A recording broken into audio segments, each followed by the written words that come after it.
I'm live. I'm here. Shout out to everybody already in the building. Suck my opinion. In the building, Mo Hooker had over 100 amateur fights and previous champ. Cobbs getting smoked. And we are going to speak about that fight probably right out the gate. And shout out my guy, Remy. What up, my guy, Calix? Remy in the building. I always appreciate the support, man. Appreciate the super chat. And got to get up with you on the old school whips pretty soon because I'll be in the market for an old school whip.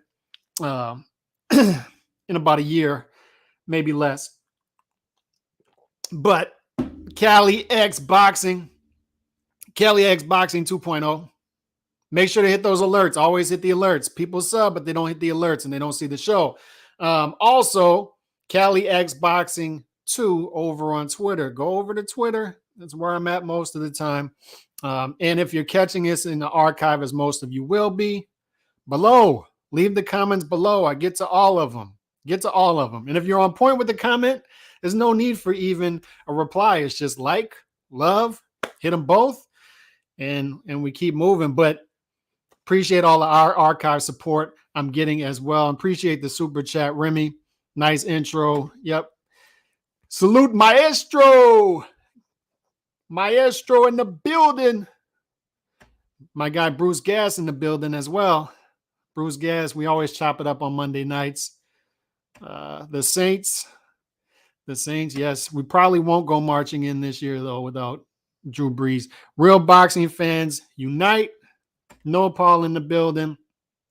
The Telly-Tell also in the building. We're going to talk boxing odds today. We're going to talk the boxing odds for this weekend because there are some value plays that I see on the board. It's been a while since I saw value plays. The last one that I can think of is when I told people to go bet Jai Opatai against Maurice Bradis, and we ended up hitting on that, and it was a little tougher than I expected, though. Jai Opatai fought a hell of a fight with the broken jaw in 2 places, I believe, in order to get that victory against a tough Maurice Bradis. We're going to talk Maurice Hooker coming back against Blair Cobbs. What stands out to me this weekend is not only are there value in the odds this week, but also this is an implication fight weekend. If you want like great boxing technical ability, you can get that from Vergil Ortiz because he's an underrated boxer. Okay, but this weekend in particular, you're going to get entertaining fights between guys who are, if they lose, they're in some trouble. Maurice Hooker coming off of a loss, a tough loss to Vergil Ortiz in which he had an injury, pretty bad injury. Blair Cobbs had a really bad outing, and they're facing each other. The loser of that fight, what happens to them? Vergil Ortiz against Mckinson. We talked about that. The other fight of this weekend, Mick Conlan versus Miguel Mariaga. Miguel Mariaga has been had a rough patch, which is one of the reasons he's in this fight. But I'm telling you, there may be a value there for Mariaga. More on that in a minute. But Mick Conlan also coming off of a tough loss to Leigh Wood in likely the fight of the year. Really, really, really ugly KO loss in the 12th round where he took some punishment. So if Mick Conlan gets upset by Mariaga, we start to talk about these guys possibly being in Seth Mitchell, Gabe Flores territory, where these guys lose multiple fights in a row, multiple bad performances in a row, really ugly losses, and we start to talk about these guys possibly having to retire early. That could be what we're looking at right now. Because remember, Gabe Flores, 3 straight bad outings, and we're talking about retirement at 22 years old. That's how bad the outings were. And look of where Gabe Flores was a year and a half, 2 years ago in comparison. Seth Mitchell, he's built up as this up-and-coming heavyweight, a guy who picked up boxing late, knee injury at Michigan State in football, picked up boxing late, and then all of a sudden knockout losses, and where'd he go? It could be that type of weekend for these fighters. If they have rough outings again, they may be on the outs. And when we look at the Vegas odds, Mick Conlan may be a little overvalued by Vegas coming into this fight. So we're going to talk about all that. We're going to talk about the Leigh Wood versus Leo Santa Cruz fiasco, the WBA. Goodness gracious, the WBA. Ugh, yuck. Chicano Prophet in the building. Hot in NYC. Hasn't been that hot down here in New Orleans, but that's because of all the rain. Blair Cobbs is the prototypical hype job. And what it is with Blair Cobbs, and we'll just get straight into Blair Cobbs versus Maurice Hooker. The thing with Blair Cobbs is when there's not much substance, there's more flair, right? And he's more gimmicky. And I applaud Blair Cobbs in how he's promoted himself into fights, how he's promoted himself into being talked about. And I think more fighters can learn that lesson from him. There are a lot of fighters who are great fighters, but not good self-promoters. And it's a lost art with fighters, right? Promoting yourself. Don't rely on the promoter to promote you. Don't rely on the manager to do the job. You got to promote yourself as well, because the promoters right now, modern day promoters, to be quite honest, they're lazy. They're lazy. So you got to more than ever be out there. Look, you got Twitter, you got Instagram, you got TikTok, you got all this stuff, Facebook. Go out there and promote yourself. And Blair the Flair has done a good job of finding cameras. He's talked to every website out there. Go find them, get in their face, promote yourself. And he's done a good job of that and talking himself into conversations that, if we're just going off of substance, he wouldn't be in those conversations. Conlan's mind is stuck on Leigh Wood. We're going to find out. We're going to find out. Flores should not retire. We'll see what's going on. Cali Sports Genius in the building. Now, we talk about Maurice Hooker versus Blair Cobbs. Let's look at the numbers. I got some notes written down. The betting odds have Maurice Hooker as the favorite, and there's a reason for that. As Suck My Opinion said, more amateur experience. He's more of like a real boxer with a real boxing pedigree. He's been around longer. This is in him. It's in his DNA. All right, been around longer. More of a foundation. So it's partly that. It's partly the losses haven't been as alarming. I mean, you look at his last loss. He had moments against Virgil. Virgil put him away. Virgil gave him a rough night, but he had some moments, and at least he showed that he's a tough dude who can take some punishment and lay it out as well. Hurt his hand in the last fight, lost 2 out of his last 3, but both were to top fighters, right? He lost 2 out of his last 3 to tough fighters. He's trending. We look at trends, right? He's trending down, but at least his losses are to top competition. When we talk about Blair Cobbs, he's plus 190 underdog, which means if you put 100 down on him, you win 190 plus your 100 back. 15-0 with 1 loss, and that's the KO loss in his last fight. The stoppage loss to Alexis Roca. And look, Alexis Roca is not a bad fighter. Good fighter. Decent fighter, but he's not the guy that Hooker lost to in the last fight. That's for sure. That's for sure. Hooker's a guy who's been bouncing around weight classes, but has he ever been a great welterweight? No, let's just be honest. But I still like him as the favorite in this fight against Blair Cobbs. I don't see much value in this because I think Maurice Hooker is going to beat Blair Cobbs as well. Maurice Hooker, 27-2-3 with 2 knockout losses, but he's got 18 KO wins. So decent enough pop to get Blair Cobbs' attention. Blair Cobbs has 10 knockout wins in 15 fights, but the competition level for Maurice Hooker is better than the competition level that Blair Cobbs has been fighting. The dimensions are pretty much the same, except Maurice Hooker has it says a 7-inch reach. I think that's a little bit of extreme, but he's got more of a reach here against Blair Cobbs. I don't think that's going to come into play because I think eventually it's just going to be combat in here. I think it's going to turn into a fun fight. This is a fun fight.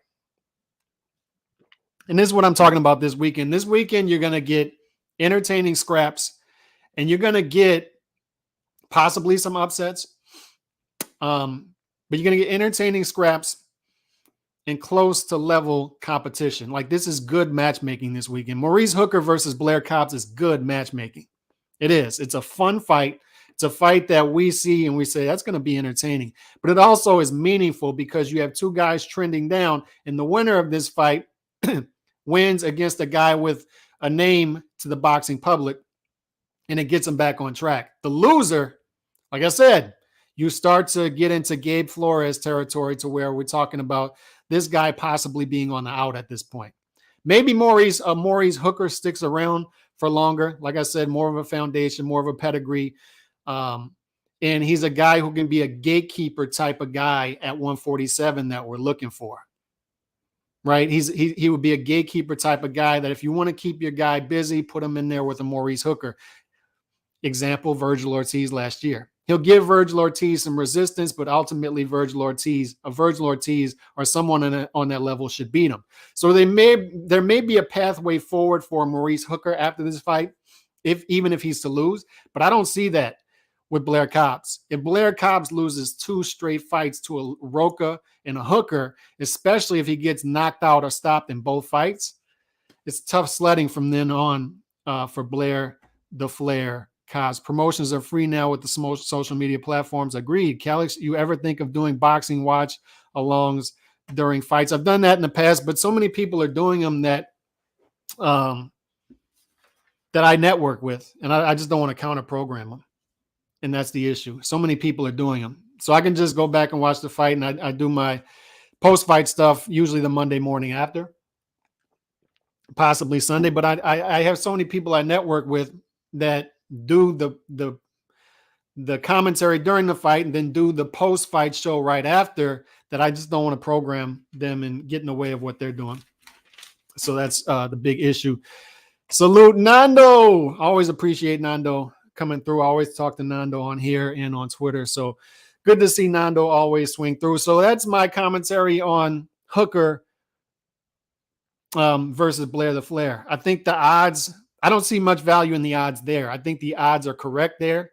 I think Hooker at minus 230 is fair. And I see Hooker winning this fight based off of his pedigree, his foundation, his experience, and him just being the more solid fighter with less question marks. Blair the Flair has too many question marks because as soon as he steps up, Alexis Roca was a step up for him. Look what happened. And Maurice Hooker, still a step up from what we saw of his resume before the Roca fight. I see him losing again. And quite frankly, I agree with the initial comment. I forgot who the commenter was at the top. That let me go back to it real quick. From Suck My Opinion. I agree with this. I think Mo Hooker is going to smoke Blair the Flair in this fight. Substance over flair, right? Substance over flair. And that's what this fight is with I appreciate, once again, I appreciate Blair Cobbs's flair. I appreciate his self-promotion. I appreciate the WWE aspect he brings into the sport. But once you talk your way up to the levels where we start to talk about, oh, is this guy a top 10 fighter? Let's put him in there with an Alexis Roca. That's when we find out, right? That's when we find out. And the risk you put yourself at if you do that stuff is people are going to want to find out. And when you get in there with Roca and you lose, and then you get in there with a Hooker, and if you lose by knockout again, that's when Blair the Flair becomes Blair the non-existent.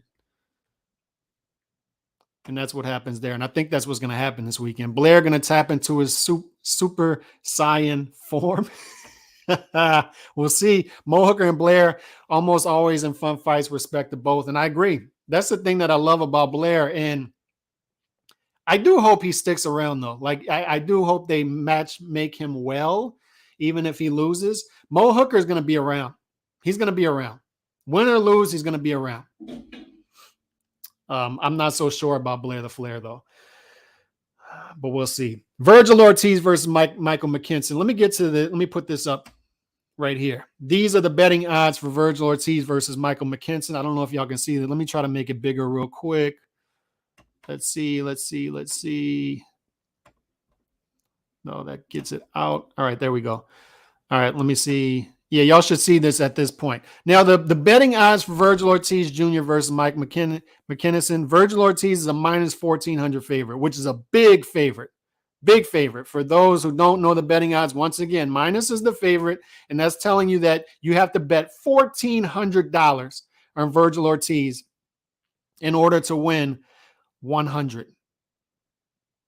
So there's no value in betting Vergil Ortiz in this fight unless you're going to bet tens of thousands of dollars in order to win a couple thousand. I mean, there's just no value in betting Vergil Ortiz in those odds. There's a reason the odds look like this. And the reason is this is your typical like pit bull versus bait dog fight.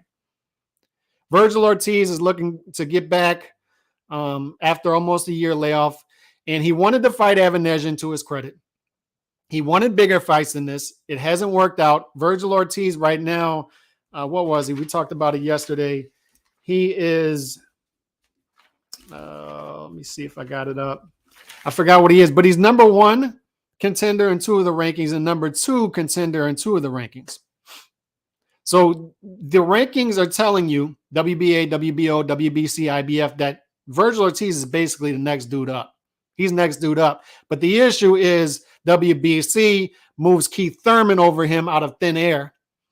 So they'll likely try to make Errol Spence versus Keith Thurman if the Errol Spence versus Terrence Crawford fight doesn't come to fruition, which we all hope it does.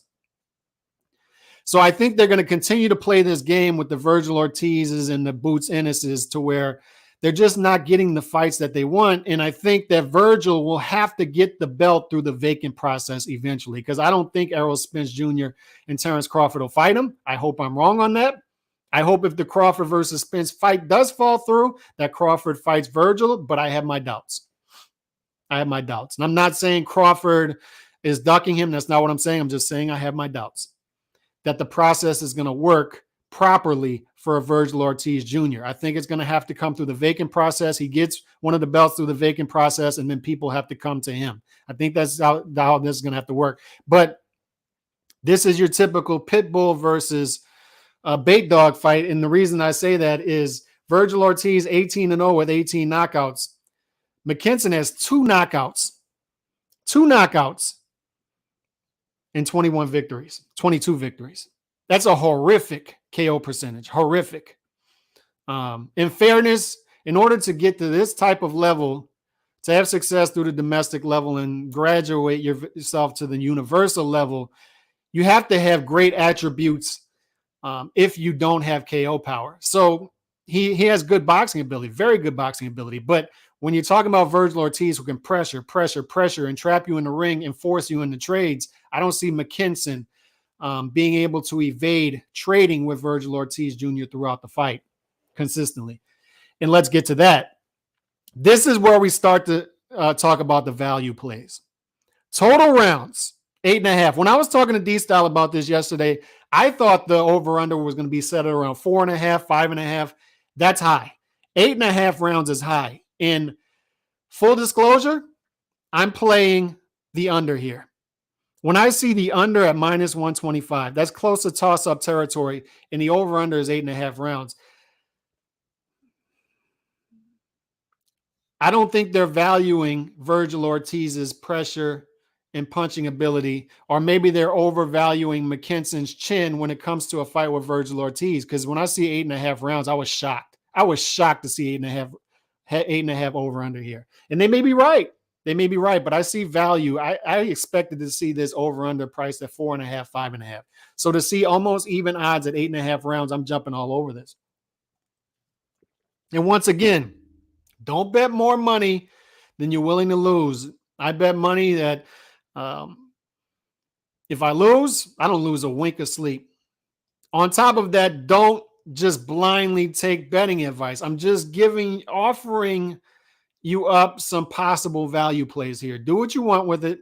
Do what you want with it. I'm not telling you to bet the money here. I'm just being fully transparent. This is going to be my play this weekend. The over under 8.5 rounds on this fight. And I'm betting the under. I just think that Virgil's going to get to him earlier than Vegas expects. And the reason being, Vergil Ortiz seems pissed off to me. He seems pissed off. He seems pissed off with the media. He doesn't like how he's been talked about. He doesn't like the long delay. Maybe Vegas is looking at this. And remember, they have inside information that we do not. They know what's going on in these camps. So maybe they have somebody in Vergil Ortiz's camp that's saying, you know, since the illness, he doesn't look all that good. I can't speak on that. I don't know. I'm just saying from the outside looking in, when I look at this fight on paper, I see value in the under because I think Vergil, huge puncher, 100% KO percentage against a guy with 8% KO percentage. I don't think Mckinson's going to be able to keep Virgil off of him. And I think Virgil's pissed off. I think he's trying to make a statement here that somebody needs to give me a shot. The media needs to lay off of me. I'm not happy with this long layoff. I want to get back active. I want to get my career back going. I think he's trying to make a statement win this weekend against Mckinson.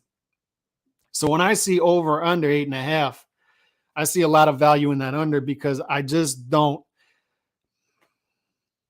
It could be something I'm missing from the inside. Maybe they're getting inside information. I don't know. Maybe they're saying Mckinson looks better than expected in camp. Maybe Virgil looks worse than expected in camp. I don't know. But just looking at this thing on paper, that over-under set too high. It's set too high. If Hooker wins, Alexis Roca next, likely.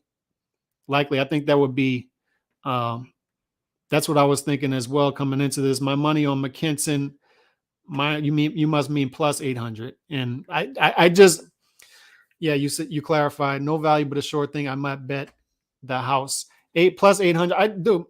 The thing about this, suck my opinion, is he doesn't have any power. And let me pull this. I'm glad you said this. Let me get into this. Let me flip the page on this. Watch this. I want you to watch this. You see this right here? This is why I would advise you against doing that. This is prop bets. This is what's called prop bets. And the top line we just talked about.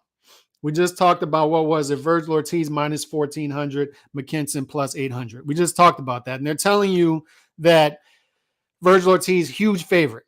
Huge favorite. They don't expect Mckinson to win the fight, but as you get deeper, and it's always the same with numbers, not just with betting, but as you get deeper into the story, this gives you a deeper story, a deeper picture into what they're looking at.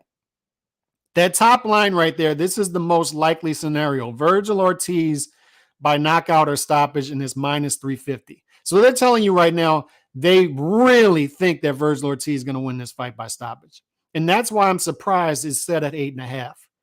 I'm really surprised we're close to even odds because they're telling you they think their strong opinion is going to end in stoppage, but they're setting it high at 8.5, close to even odds.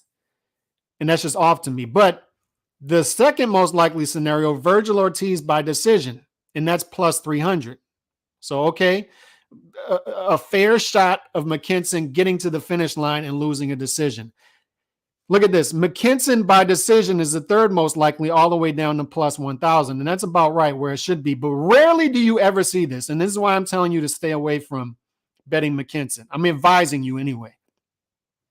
The draw is set at plus 2,500. Rarely ever, like this rarely ever happens. I barely ever see it, where the draw is a more likely scenario than a fighter winning by decision. Like you rarely ever see it. And Chicano will tell you because Chicano looks at the betting odds too. I know. Chicano will tell you in the comment section, and he'll confirm this in the comment section. The draw is always the least likely scenario when you look at prop bets. Always, like almost always, 99.5%. And in this case, they're saying that the draw is more likely than Mckinson winning by knockout. So they're literally taking knockout off the table. It's all the way down to plus 3,000. Mckinson has won 22 fights, and only 2 of them he's won by knockout. That's almost unheard of. Like you thought Malignaggi had no power. This guy's power is 100 times less than Malignaggi. Like he's got an 8% KO percentage.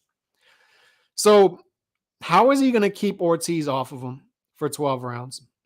A pressure fighter who is undervalued when it comes to his boxing ability as well.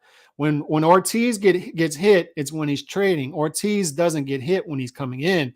And that tells you right there that he's a better boxer than people give him credit for. He's more measured than people give him credit for. Ortiz is a hell of a fighter. He's a high-skilled pressure fighter. So I talked about D-Style yesterday. I don't envision a scenario in which this is Jimmy Kelly versus Munguia, where Jimmy Kelly had his moments early in the fight, was actually outboxing Munguia. I don't think Mckinson's going to outbox Ortiz in this fight. He's going to have to yuck it up. And can he do that for long enough to get to a decision. And then how is he going to win a decision victory when he's on the road? Number two, he's fighting a guy with good technical fighting ability. And number three, he's fighting a guy with flashier punches who is making the fight.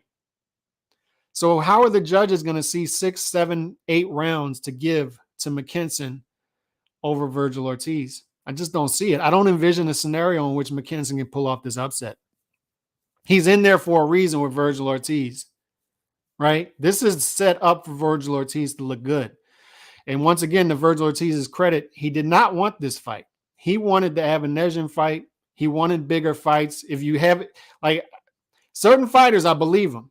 And when Vergil Ortiz says he wants to fight Terrence Crawford, I believe him. When he says he wants to fight Errol Spence Jr., I believe him. I believe he's ready and he wants those fights. But he's taking what's offered to him. And on paper, this is a complete mismatch. Complete mismatch. It's Pitbull versus Bait Dog. And I never see this. Like, barely ever do I see this, I should say, where a draw is the more likely scenario than a fighter winning by knockout. That just tells you how weak Mckinson's punches are. And that's no disrespect to Mckinson, because like I said, if you have no punching power, that means you have to make up for it somewhere else. And he's making up for it with his boxing ability. But good luck. Good luck holding Vergil Ortiz off of you for 12 rounds. Goodness gracious. Because that dude's a beast. Don't ever forget RJ versus Montel Griffin. Yeah, but that's extremely rare. If Alex tells me the Ortiz fight is a lock, I'm a double down.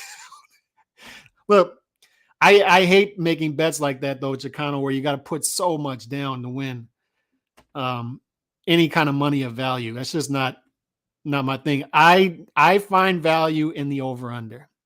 I think that's the value play here. I think you should put money on the under 8.5. I'm just advising.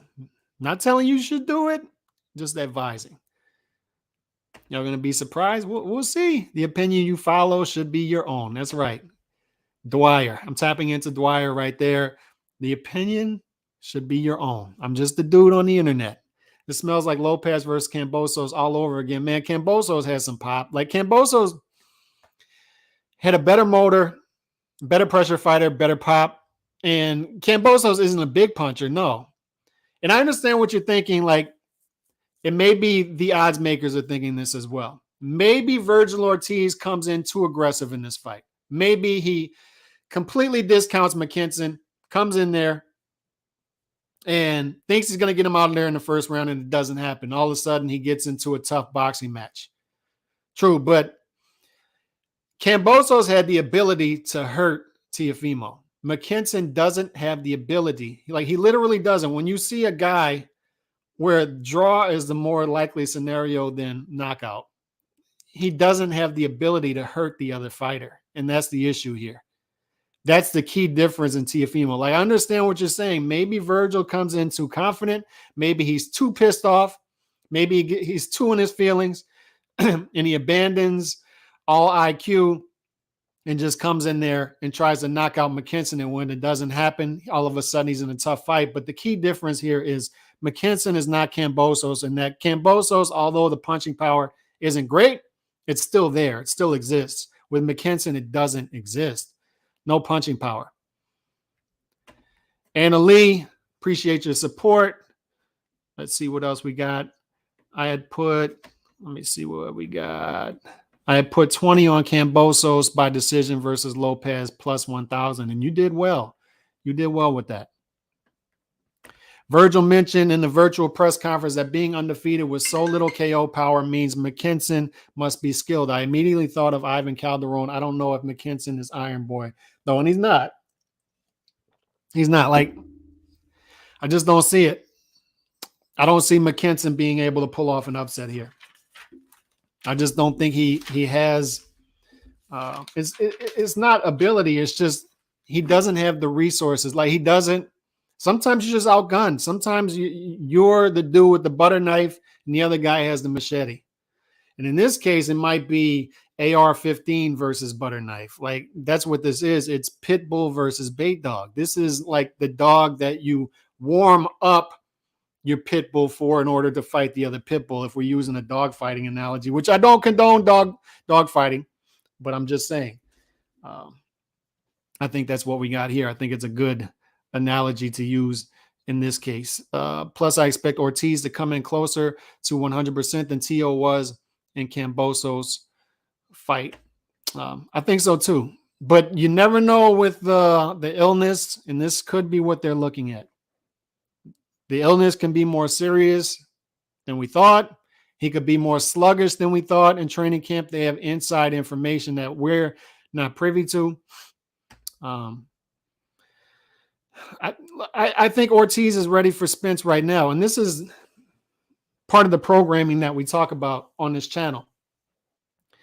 We wait, like, we just feel we're in this headspace as boxing fans now where we feel like a guy needs to be over ready. We need to marinate it. Like Ryan Garcia, if he's not ready 6 years in, he's not going to be ready 9-10 years in. Step him up. We talked about Meldrick Taylor fighting Julio Cesar Chavez 5 years in. Jermaine Taylor fighting Bernard Hopkins for the undisputed champion 4 years in. De La Hoya fighting for titles 2 years in. And the examples go on and on and on. And I'm not saying these guys are comparative to those guys. All I'm saying is you just got to step up and see sometimes.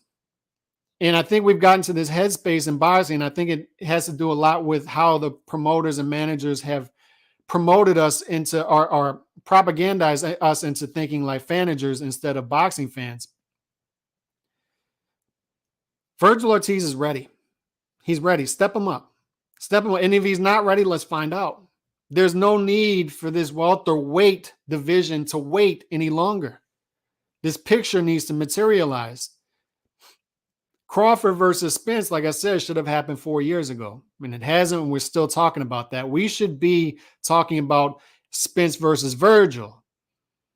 Crawford versus Boots. These are the fights we should be talking about right now because Ortiz and Boots are ready. And Crawford and Spence should have had their time already, and they should be defending. Whoever has the belt should be defending it. And maybe they should have stepped up to 154 by now because they've already handled their business at 147. Whatever the case may be, we should have a more developed picture than we do in the welterweight division right now. We talked about the welterweight division in the 90s when the guys were mixing it up, 2007 when they were mixing it up. The past 10, 12 years, it's been Pacquiao versus Mayweather needs to wait 6 years for whatever reason you want to blame. And I'm sure the fanagers will have all kind of explanations as to why that fight didn't happen for 6 years. And they'll have all kind of explanations as to why Crawford versus Spence hasn't happened for 4 years, even though they're both been 1 and 2 in the division for 4 damn years. 4 years. And yet still nothing signed. And this is what I'm talking about, man. Just get to it. Get to it. Simplicity, complexity. The world's moving one way, boxing's moving another. And we need to merge them. Boxing's getting more complex, harder to follow. The world's getting simpler. People want simpler things to follow. And when you keep telling people to wait, oh, this fighter needs to wait a couple more years. He's not ready. No. You're number 4 in the division, it's time. You're number 5 in the division, it's time. Like, if you're in the top 10, it's time. Stanionis just fought Butayev. They were both in the top 10. Butayev, some people had him right on the outside. But they fought each other. If you're in the top 10, you're ready. Let's go. Let's go. Boots is number 4, universally recognized number 4 guy in the rankings right now, behind Spence, Crawford, Ugas. He's ready. Virgil, depending on who you talk to, Bad Left Hook has him 6. Some people have him 5. Some people have him 4. He's ready. Step him up. It's time. Let's go. Let's get this picture developed. I don't want to be talking about Virgil versus Boots 4 years from now. No. Get into it. Lean into it. Let's go. Crap or get off the pot. If Spence and Crawford aren't going to fight each other, just retire. I mean, just retire. Let the young lions have at it. Just retire. If you're not going to fight each other, I've had enough of it. I've had enough. Retire, move on to 154. Do whatever you want, but get this division going. It's a sexy division. Get it going. Welterweight, middleweight, heavyweight. Get the divisions going. How long have I been asking for an undisputed heavyweight champion? And they keep putting it off. No, we got a rematch clause here. Mandatory here. No. Mandatory. They're talking about damn Tyson Fury versus an Icelandic tough man right now. A dude that chops down trees. It's like, no, dude, give me Fury versus Usyk versus Joshua too. How about you give me that one for all the belts? Let's go. Let's go. We're one fight away. I'd really like Usyk versus Joshua, the winner of that fight, to fight Tyson Fury. I know you want that, but here's what you need. Here's what we need to do. We need to find out if Tyson Fury, we need to find out if the lineal heavyweight champion, a boxer, is a better boxer than the dude who chops down the most trees in less than 5 minutes. It's like, no, I don't think we need to find it out. I'd rather find out who the best heavyweight boxer in the world is.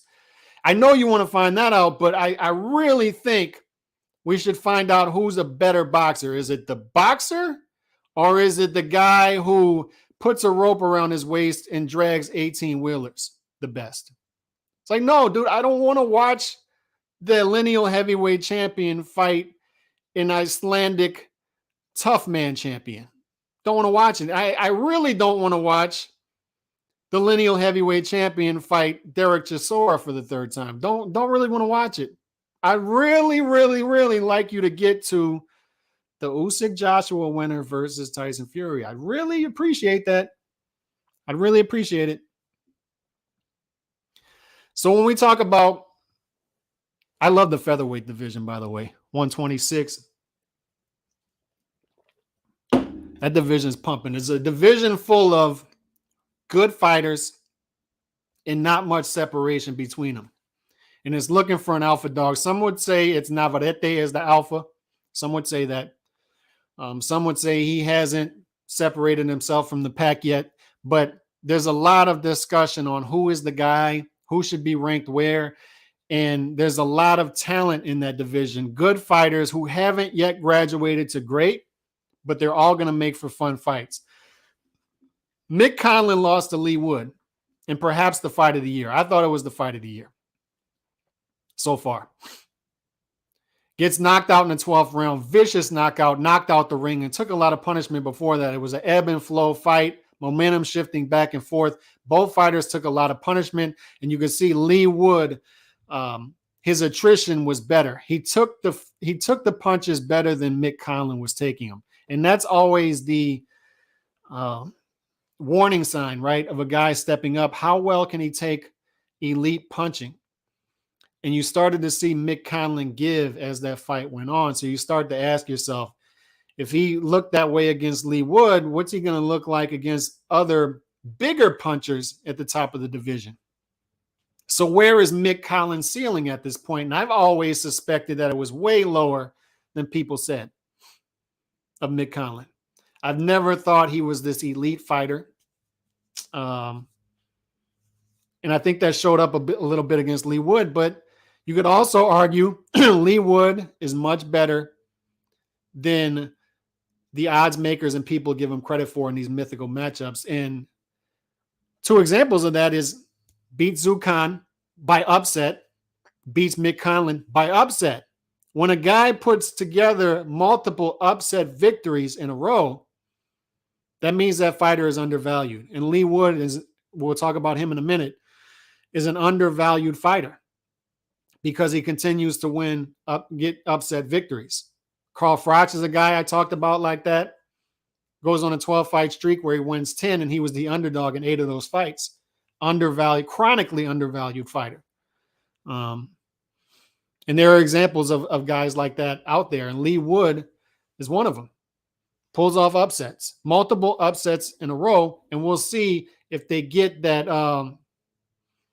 if they get his value correct in this fight, in his next fight. We'll see if it starts to catch up. But Mick Conlan, 16-1, 8 KOs, low KO percentage for the type of guys he's fought up until this point. Lost to Leigh Wood in his last fight.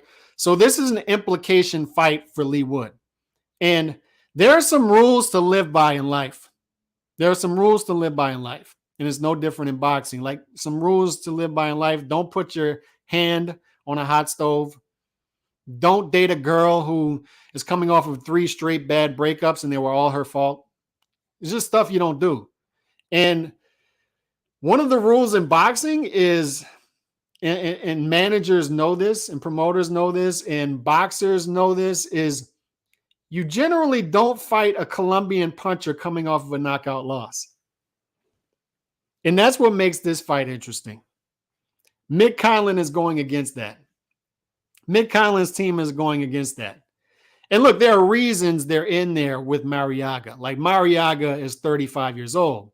Mariaga is well past his prime. Mariaga's lost, what is it, 2 out of his last 3 fights? So he's trending down as well. He's an aged fighter. It's hard for him to sit down on his punches. It's hard for him to find his opponents in there in order to land the big shots. So that's the reason Mariaga's in this fight. But there are certain times when the management team, the promoter, the fighter misjudges an opponent coming in. When Amir Khan fought Brady Prescott, he was supposed to walk all over Brady Prescott. What happened? The Colombian puncher knocked him out in, I believe, 18 seconds. There are certain times when they miscalculate. And that's why you go by the general rule. Don't put your fighter in there with a Colombian puncher with a high KO percentage, 26 knockouts in 30 fights, coming off of a knockout loss. A tough knockout loss in which you took a lot of punishment in the fight. It wasn't that long ago. That was just in February. And you were knocked out of the ring in the 12th round after taking a lot of punishment in the fight. And yes, he was up in the fight. And yes, you can argue Leigh Wood. You can't just argue it. It's confirmed he's an underrated fighter. Leigh Wood is better than we expected. And Mick Conlan, had he won that 12th round, he would have won the fight. Had he stood up in that 12th round and lost it, it would have been a majority draw. So that can say, so you can say, yes, maybe they're valuing Mick Conlan correctly. Maybe Mick Conlan's better than we expected because the Leigh Wood loss isn't as bad as we thought at the time. I'm just saying, it's a general rule. I'm glad they're doing it. I'm glad they're putting him in there with Mariaga because it's going to lead to some iffy moments for Mick Conlan.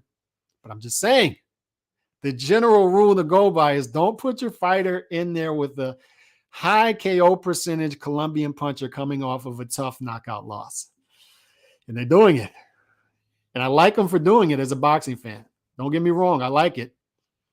Virgil gets his shot, but it's going to end up like a Trinidad Vegas situation, whether it's Bud or Spence. Let me see what y'all got. Conlan is 30 years old and been boxing top fighters for over 15 years. His chin is very suspect and not a high KO percentage as well. So when you look at this fight, before I get into more comments real quick, I don't want to lose my train of thoughts.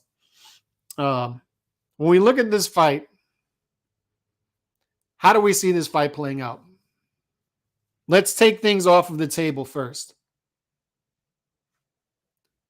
Mariaga has lost 5 fights. Yes, who has Mariaga lost to, though? Mariaga lost to Walters, Loma, Valdez, Joet, and Edwardo Ramirez. And Edwardo Ramirez is about to fight Isaac Cruz.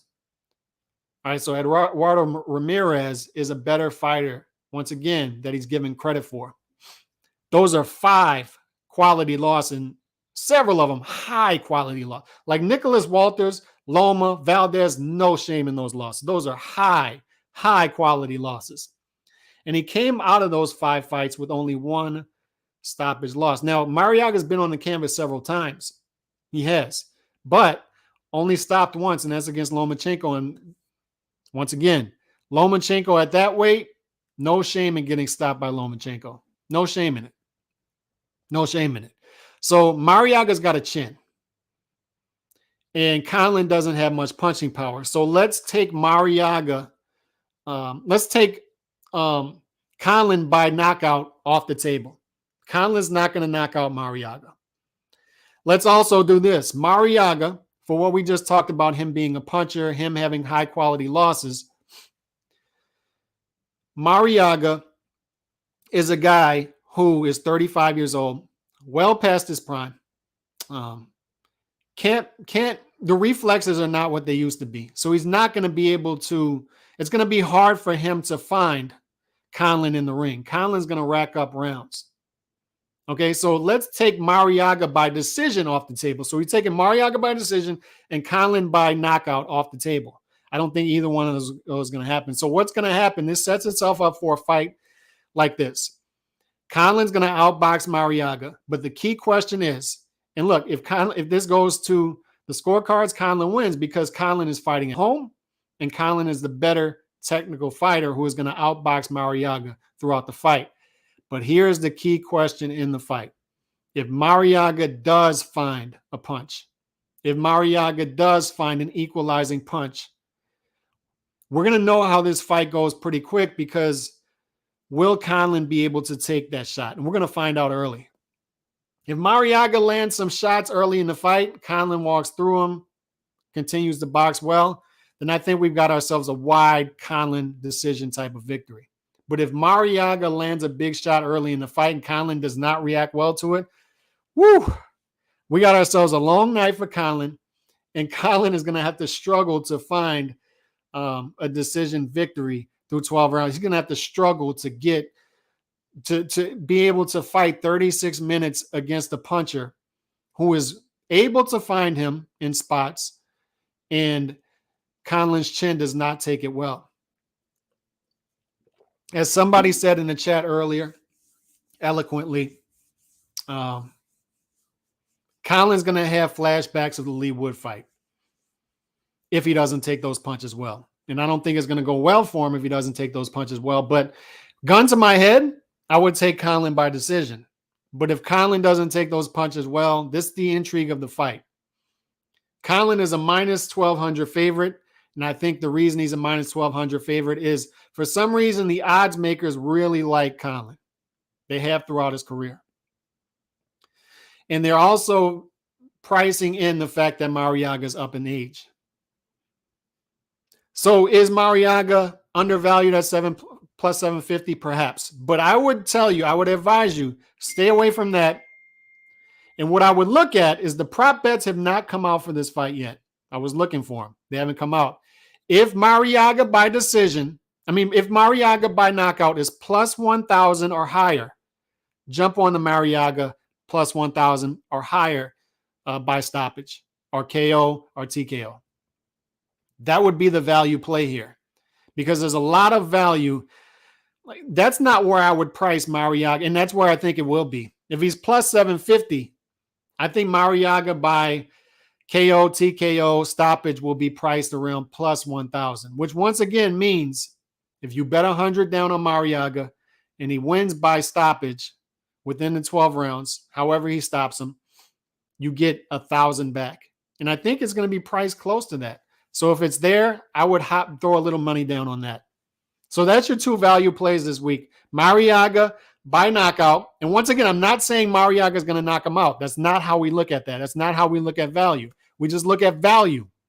We're saying, yes, it's priced at plus 1,000, but it should be priced at plus 400, 500. When I see the over-under for Ortiz versus Mckinson, I see it at 8.5. I say that should be 4.5, 5.5 from what I've been seeing. That's the value. We look for margins. We look for value. I'm not saying these things will happen. I'm just saying you might want to put down a little bit of money on those plays because there's value there. That's all I'm saying. Let me get to some comments, and I want to get to Leigh Wood in that WBA situation real quick. Conlan has gas tank issues in later rounds. He moves around too much. I agree. He has too much nervous energy.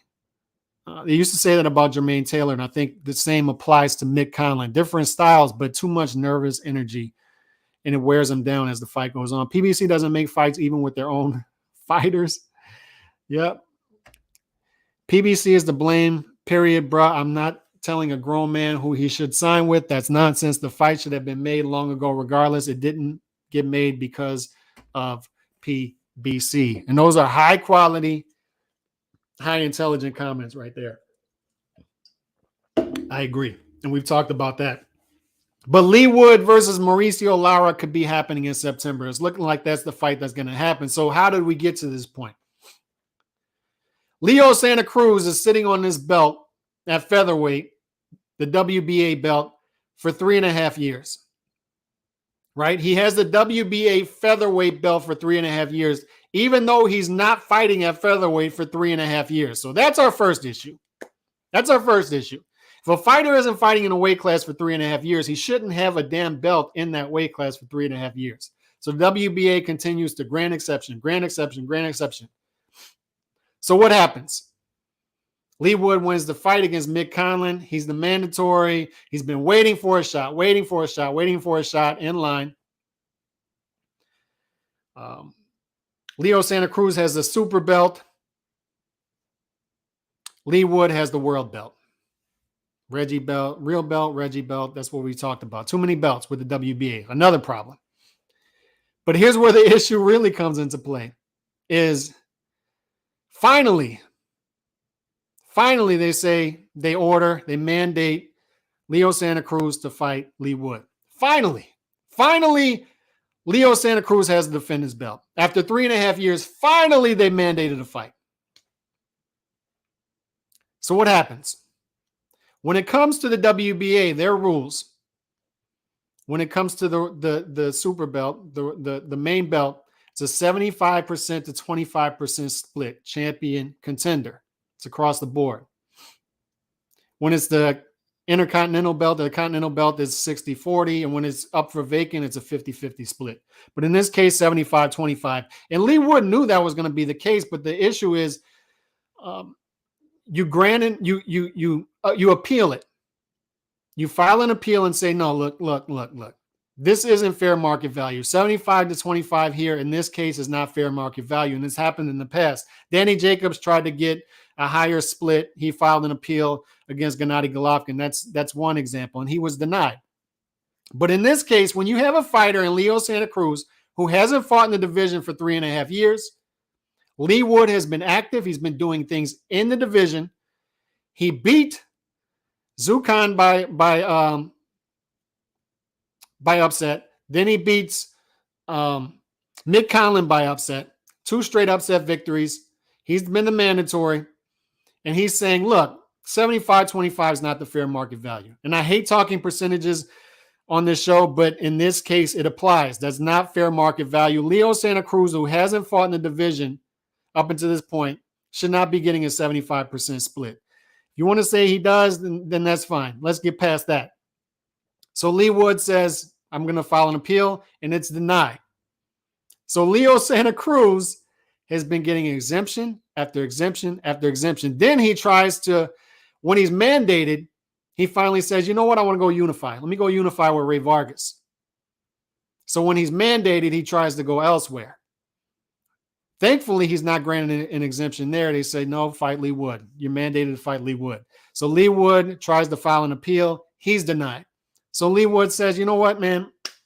I'm going to have to go to America. I got to fight for a 25% split. I'm not going to be making great money over there. Let him have it. Let him have it. Let me go over here and fight Mauricio Lara. And that's not ducking Leo Santa Cruz, because people are out there saying, oh, he's ducking Leo Santa Cruz. He's been calling for this shot, and now he's got it, and now he's going elsewhere.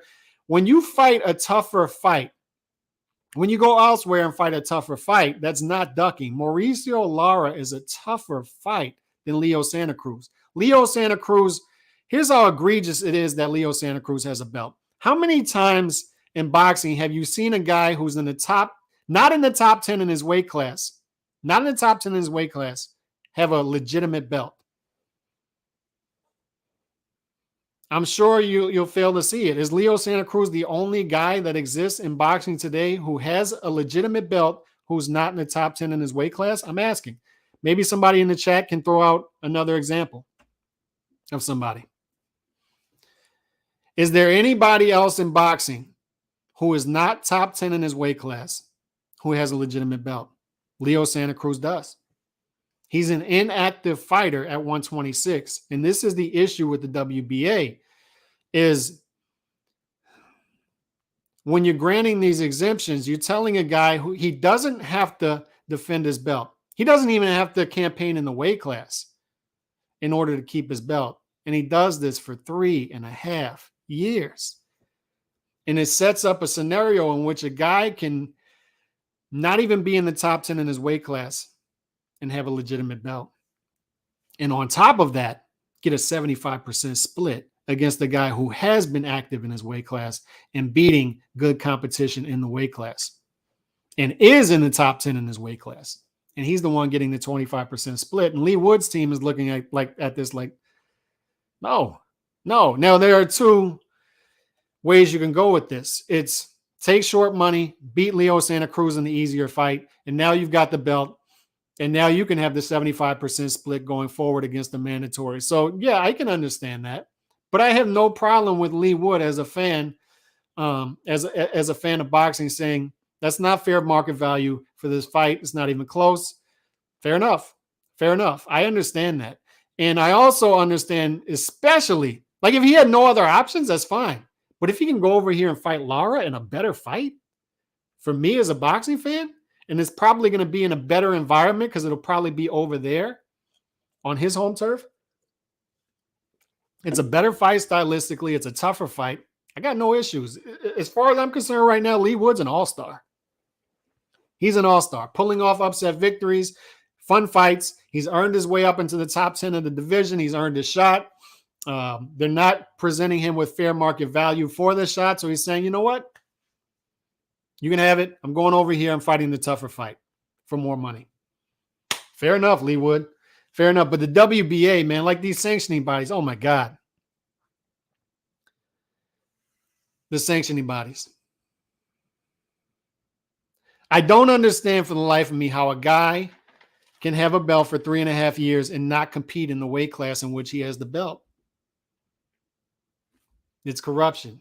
And we talked about Keith Thurman being promoted by the WBC.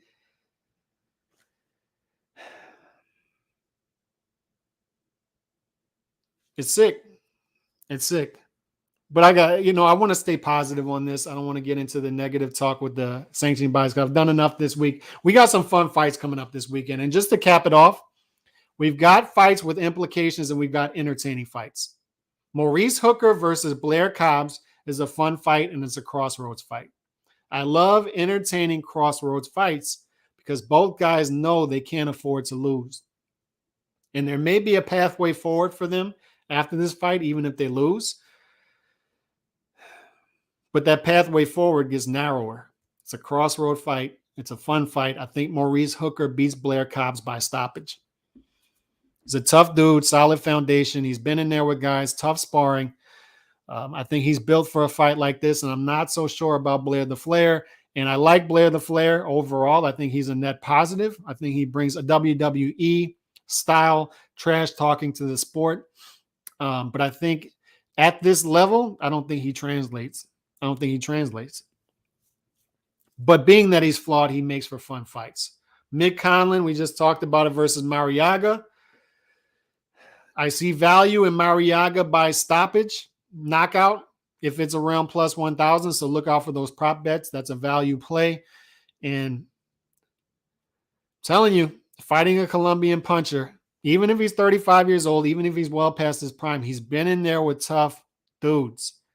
Mick Conlan on the road is nothing to him. It's not. It's not going to scare him. Mick Conlan's not going to scare him. His fans aren't going to scare him. Mariaga's been there, done that. He's been in there with dudes. This is going to be one of those fights where it could be Mick Conlan winning 118, 110, having an easy night. If Mariaga is well past his prime, more so than we thought. But if Mariaga can find some punches to land on Mick Conlan, this can get dicey for Mick Conlan. He can have flashbacks to the Leigh Wood fight. And Vergil Ortiz versus Michael Mckinson, over under 8.5. I love the under in that fight. I think he's going to get Mckinson out of there before the 9th round. I just do. I think Vergil Ortiz, I don't think this is going to be a Teofimo Lopez Camboso situation. I think Vergil Ortiz's head is straight. I think it's on straight. And will the illness have something to do with it or not? This fight, who knows? Who knows? But Vergil Ortiz is trying to make a statement. He wants these fights now. He's ready for these fights now. He's trying to make a statement that, look, I'm here. You guys need to give me my shot. I think he's going to take this frustration out on Mckinson. Mckinson does not have the power to deal with Vergil Ortiz's power and pressure. And Vergil Ortiz wins this fight by early to mid-round stoppage, but it's before the 9th round. So that's the 2 value plays this week, man. Make sure, once again, do your own research. Do your own research. Don't come at me after and say, hey, you gave me bad research. Look, the last value play we had was Jai Opatai against Marius Bredas. You're not going to hit them all. Even the good ones are between 50 and 60% with betting, even the good bettors. So it's hit and miss, but those are the value plays to me. When I look at the betting odds like stocks, I think the over-under should be priced lower than it is for Vergil Ortiz versus Mike Mckinson. And I think that Mariaga by knockout should be somewhere between plus 500 and plus 600. So if it's somewhere between plus 900 and plus 1,000 when these prop bets come out, I think you should look hard at playing that. I'm just being transparent. That's what I'm playing this weekend. So y'all be good. Appreciate y'all on this Thursday. We'll be talking more about these matchups this weekend. I'll be on the roundtable tonight. I think it's on D-Styles channel tonight. So I'll be there tonight at 7 p.m. Central, excuse me.